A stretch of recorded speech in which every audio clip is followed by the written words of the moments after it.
Добрый день, уважаемые коллеги. Позвольте вам задать несколько вопросов. Скажите, пожалуйста, вы участвовали в подготовке конкурсных заданий.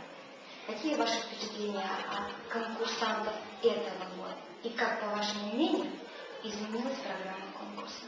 Программа конкурса, конечно, изменилась. По сравнению с прошлым годом теперь 14 заданий. У них есть плюсы, есть минусы. Плюсом является то, что они знают темы, 10 тем воспитательного мероприятия, и пока из них год не знают.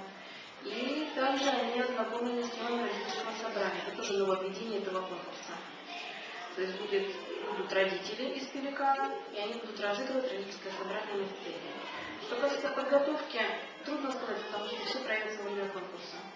Кто-то раскрылся уже, кто-то еще не раскрылся, кто-то еще думает, кто-то еще не знает, как это будет. И как они сумеют совладать своими эмоциями, так конкурс пройдет. Вы уже успели познакомиться с участниками конкурса? Что бы вы могли сказать о них?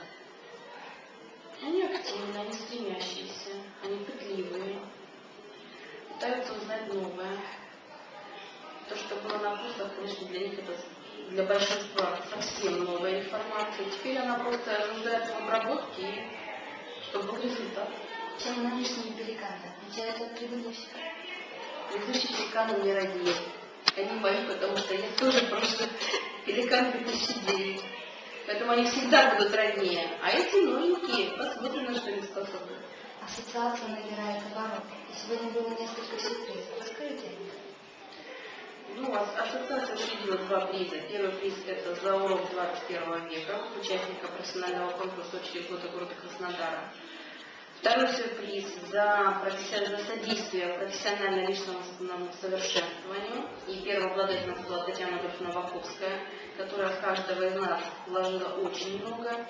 И, наверное, если бы не она, то символом этого приза стал именно алмаз.